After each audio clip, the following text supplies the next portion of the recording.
täna me teeme täringu joonistamist ja meil on munapilt.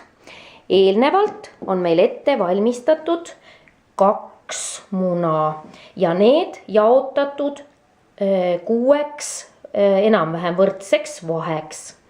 Ülesanne on nüüd selline, et vastavalt täringu täppidele näidatud mustrid tuleb joonistada näidise eeskujul õigesse vahesse.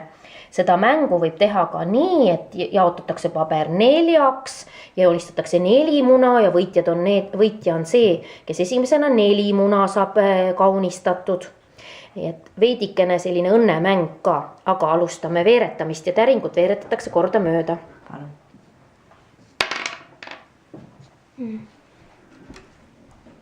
Nii, täringul tuli 1, aga vaata nüüd ka õigesse vahesse.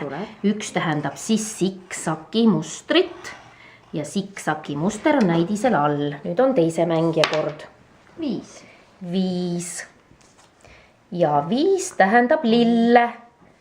Ja lilled on meil 3. vahes. Ja mängija joonistab oma munale lilled. Ükskõik kummale võib valida ise. Nüüd on jälle kord teise mängija käes. 6. Laineline muster. Laineline muster ja vaata ka õige vahe, kuhu sa selle teed. Väga hästi. Praegu ei ole kordunud. Kui täringu silmadel kordub 2. ja mõlemale munale on see muster juba joonistatud, siis lihtsalt saab teine selle korra endale. Sinu kord. Ka 2. Vaata näidist. Vaata näidist.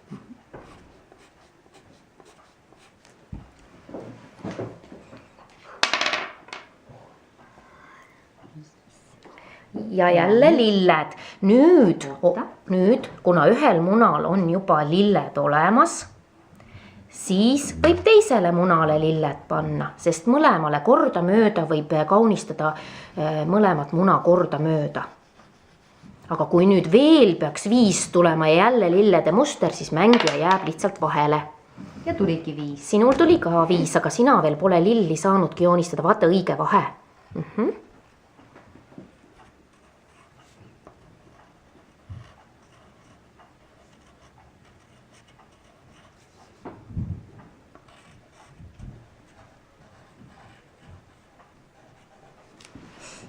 Tubli.